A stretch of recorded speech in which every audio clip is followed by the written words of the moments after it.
ხო გვაქვს UFC Apex-ის, ეხლა უკვე ეგრეთ წოდებული Meta Apex-ის პირველი ქარდი, წლის პირველი ქარდი Paramount-ზე, main event-ით Mario Bautista Vinicius Oliveira-ს წინააღმდეგ. და მე გეტყვი ეხლა უცებ ჩემ favorite pick-ებს ამ ქარდზე.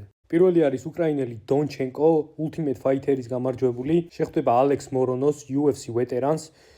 24 წლის უმაღლესი დონის სტრაიკერი დონჩენკო, უპირობო ლიდერია ამ დაპირისპირებაში, აუცილებლად გადაღულის ალექს მორონოს, მომეცი დონჩენკოს ნოკაუტი. მეორე ჩემი საყვარელი ბრძოლა, მიხაილ ოლექსეიჩუკი მარკ ანდრე ბარიოს წინააღმდეგ. ეს ბრძოლა აუცილებლად გაიმართება დგომში და ოლექსეიჩუკი აუცილებლად დაჩაგრავს ბარიოს სტრაიკინგში. ჩვენ ვიცით, რომ ბარიოს ძალიან უყვარს სტრაიკინგი და გასვლებში შესვლა და ამის გამო ხშირად ისჯება ხოლმე, მომეცით ოლექსეიჩუკის ნოკაუტია ფაუერ ბარის წინააღმდეგ. მესამე ჩემი არჩევანი, რომელშიც 100%-ით დარწმუნებული ვარ, ისევე როგორც წინაორში არის კიოჯი ჰორიგუჩი ამირ ალბაზის წინააღმდეგ. UFC-ში დაბრუნებული მშიერი ჰორიგუჩი ტაგი რულანბეკოვის ლიკვიდირების შემდეგ აუცილებლად დაამარცხებს ალბაზის დიდი ალბათობით გადაწყვეტილებით და ამის შემდეგ მოითხოვს ქამარს და ალბათ როცა იფიქრეთ, რომ აქ დავამთავრებდი ვიდეოს და მოგეცით სამი ერთ-ერთი ყველაზე დიდი favorite ქარდზე, ალბათ იფიქრეთ, რომ რა ადვილი იყო favorite-ების გამოცნობაო. ჩემი მეოთხე ყველაზე თავდაჯერებული პიკი არის ვინისიუს ოლივეირა